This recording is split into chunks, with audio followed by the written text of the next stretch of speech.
Yeah, so we've got Model A Roadster here as well that we're building a new chassis for and refitting the body and everything too.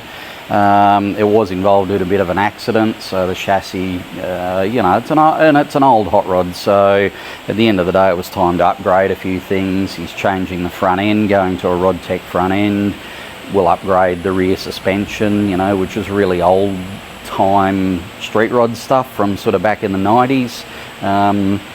So yeah, not much to see on the body, but yeah, it just shows that we've got that on a trolley. So we've got the chassis out here. Sean's just going through the process at the moment of cutting some bits and pieces up. We are going to salvage some stuff off the chassis because the rails are quite bent, but we'll get the K-frame out of the middle.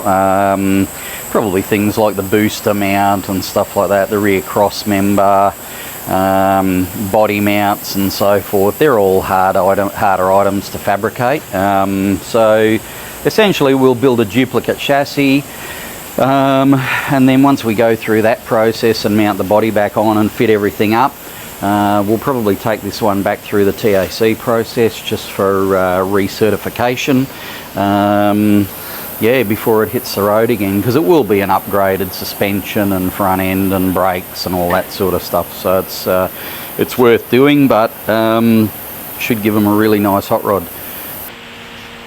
So back in the 1990s, if you didn't have the right spring ratio or rating, you could always throw about 8 tennis balls in each side. Needless to say, Daisy, the shop dog, was quite excited yesterday when we started to disassemble the suspension. So that will of course be going, and it'll be getting a nice set of Viking coilovers on it this time. So, but yeah, just you got to laugh, but hey, if it worked, it worked. So all good.